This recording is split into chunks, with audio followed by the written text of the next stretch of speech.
Assalamualaikum warahmatullahi wabarakatuh. Kami dari kelompok 2 yang beranggotakan yang pertama Ririn Anggraini dengan NIM 2020333072, yang kedua Siti Fatimah dengan NIM 2020333074, yang ketiga Imam Maulana Saifuddin dengan NIM 2020333341. Di sini kami akan menjelaskan mengenai syarat, kriteria, dan langkah pengembangan sumber media pembelajaran. Yang pertama yang akan kita bahas mengenai syarat dan kriteria media alat praga. Syarat media pembelajaran menurut Ruseffendi tahun 1998, beberapa persyaratan alat praga antara lain: 1. Tahan lama dan bentuk warnanya menarik. Kedua, sederhana dan mudah dikelola dan ukurannya sesuai. Yang ketiga, dapat menyajikan konsep matematika baik dengan bentuk real, gambar, dan diagram. Yang keempat, peragaan itu supaya menjadi dasar bagi tumbuhnya konsep berpikir abstrak bagi siswa. Yang kelima, menjadi siswa belajar aktif dan mandiri dengan memanipulasi alat peraga. Yang keenam, bila mungkin alat peraga tersebut bisa berfaedah dan dapat diduplikasi lebih banyak. Selanjutnya, kriteria media pembelajaran. Yang pertama, sesuai dengan tujuan. Yang kedua, praktis, luas dan bertahan. Yang ketiga, mampu dan terampil menggunakan.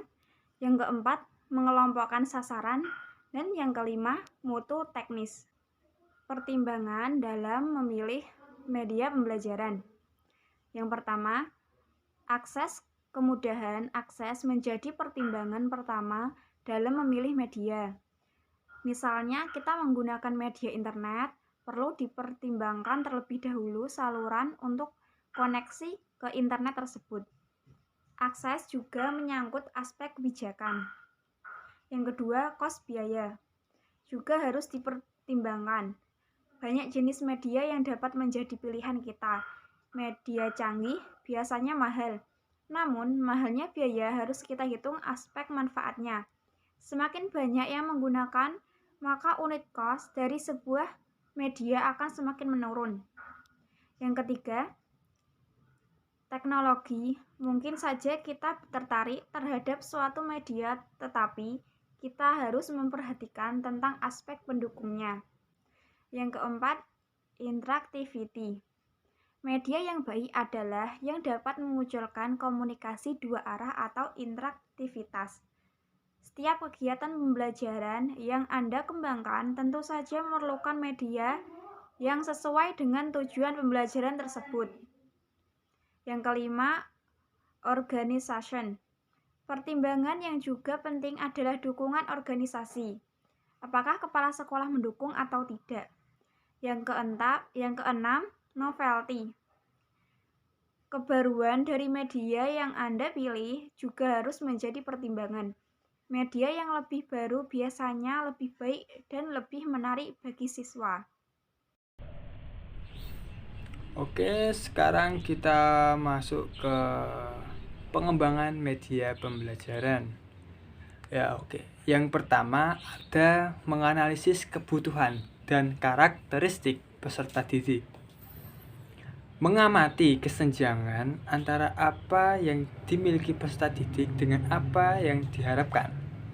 Nah, ini dilakukan untuk mengetahui media yang dirancang oleh seorang guru atau dosen dapat dimanfaatkan oleh siswa atau mahasiswa dengan sebaik-baiknya. Dan yang kedua, merumuskan tujuan instruksional secara operasional dan jelas.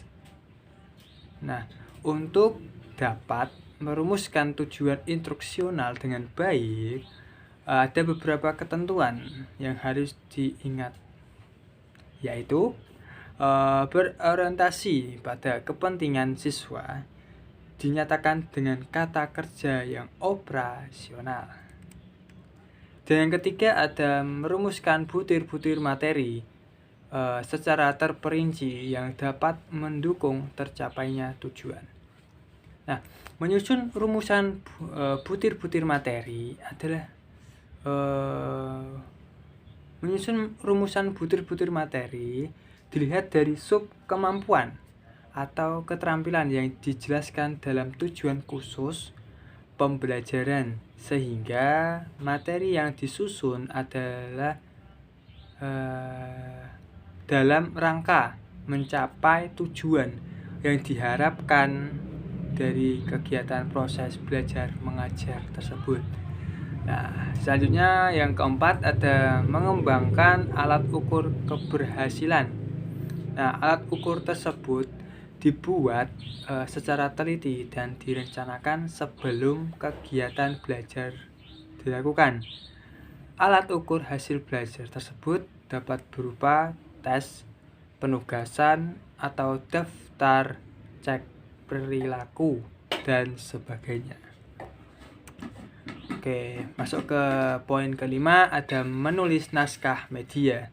Naskah media adalah bentuk penyajian materi pembelajaran melalui media rancangan yang merupakan penjabaran dari pokok-pokok materi yang telah disusun secara baik seperti yang telah dijelaskan.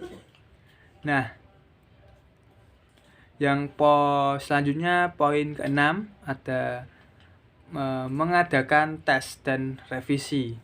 Nah, tes adalah kegiatan untuk menguji atau mengetahui tingkat efektivitas dan kesesuaian media yang dirancang dengan tujuan yang diharapkan dari program tersebut. Sedangkan revisi adalah kegiatan untuk memperbaiki hal-hal yang dianggap perlu mendapatkan perbaikan atas hasil dari tes. Oke, itu saja yang bisa kami sampaikan. Kurang lebihnya mohon maaf. Wassalamualaikum warahmatullahi wabarakatuh.